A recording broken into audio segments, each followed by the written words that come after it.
नमस्कार बच्चों, आज हम जल संसाधन भाग 2 में जल का संरक्षण और प्रबंधन कैसे किया जाता है उसके ऊपर चर्चा करेंगे। प्राचीन काल से ही जल संरक्षण हमारे भारत में किया जाता रहा है। हमारे ऐतिहासिक अभिलेखों से ये पता चलता है कि हम प्राचीन काल से सिंचाई के लिए पत्थर, मलबों से बांध, जलाशय अथवा झीलों के तटबंध और नहरों जैसे उत्कृष्ट जलीय कृतियां बनाते रहे हैं। आप स्क्रीन पर इन उदाहरणों को देख सकते हैं कि कैसे पुराने समय से राजवंशों द्वारा कार्य किए गए हैं, बांध बनाकर या झीलें बनाकर। अब हम बात करते हैं आधुनिक भारत की, जिसमें बहुउद्देश्यीय नदी परियोजनाओं के माध्यम से जल संरक्षण किया जाता है। यहाँ पर महत्वपूर्ण सवाल बना बच्चों कि बहुउद्देश्यीय नदी परियोजनाएं क्या होती हैं। वो योजनाएं जो कि एक साथ कई उद्देश्यों की पूर्ति करती हैं, उसको हम बहुउद्देश्यीय योजनाएं बोलते हैं। जैसे बांध बनाकर जल को इकट्ठा किया जाता है, बिजली उत्पादन किया जाता है, मछली पालन किया जाता है। अब हम बात करते हैं बांध की। बांध का अर्थ होता है बहते जल को रोकने, दिशा देने या बहाव कम करने के लिए खड़ी की गई बाधा, जो आमतौर पर जलाशय, झील अथवा जल भरण बनाती है। यहाँ पर बांध का अर्थ जलाशय से लिया जाता है, ना कि ढांचे से। और बांधों का इतना महत्व था बच्चों कि जवाहरलाल नेहरू जी ने तो इनको आधुनिक भारत के मंदिर तक कह डाला। अब हम बात करते हैं बांध के लाभों की। तो पहला लाभ है बच्चों बिजली उत्पादन, कि बांध में पानी इकट्ठा करके गति से डाला जाता है और बिजली का उत्पादन किया जाता है। दूसरा लाभ है बाढ़ को रोकने के लिए। आप लोगों को पता है बच्चों कि हमारे देश में वर्षा मेन स्रोत है जल का, और जब वर्षा आती है तो नदियों में बाढ़ आ जाती है, तो उसके बहाव को रोकने के लिए ये जो बांध है कारगर सिद्ध होते हैं। तीसरा है बच्चों पानी की पूर्ति, कि यहाँ पर हमने पानी इकट्ठा कर लिया और कमी के दिनों में हम घरेलू इस्तेमाल और औद्योगिक उत्पादन जैसे सिंचाई के लिए, फैक्ट्रियों के लिए हम पानी का इस्तेमाल बांधों से कर सकते हैं।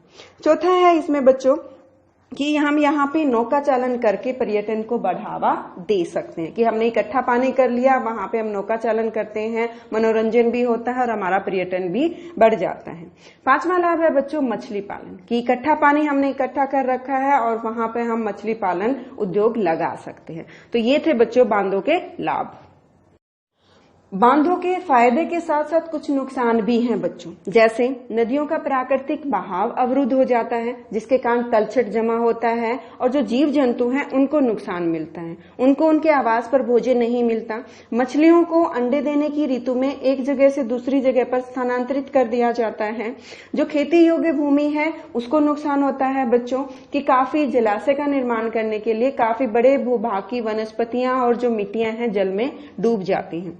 स्थानीय लोगों को इससे नुकसान होता है कि उनको जलाशय के निर्माण के लिए अपनी जो जगह है उसको छोड़कर जाना पड़ता है। यहाँ पर कुछ लोगों ने विरोध भी इस चीज का किया है, आंदोलन भी चलाए हैं, जैसे नर्मदा बचाओ आंदोलन, टिहरी बांध आंदोलन। इसके बाद बच्चों जैसे बांध का निर्माण बाढ़ को रोकने के लिए किया जाता है, परंतु यहाँ पर 2006 का उदाहरण है जब महाराष्ट्र और गुजरात में बाढ़ आई तो वो इस उद्देश्य में असफल रही। उन्होंने बाढ़ के पानी को छोड़ दिया, जिससे काफी क्षेत्र जलमग्न हो गया। और कहीं कहीं तो बच्चों भूकंप भी बांध के कारण हमें देखने को मिलता है।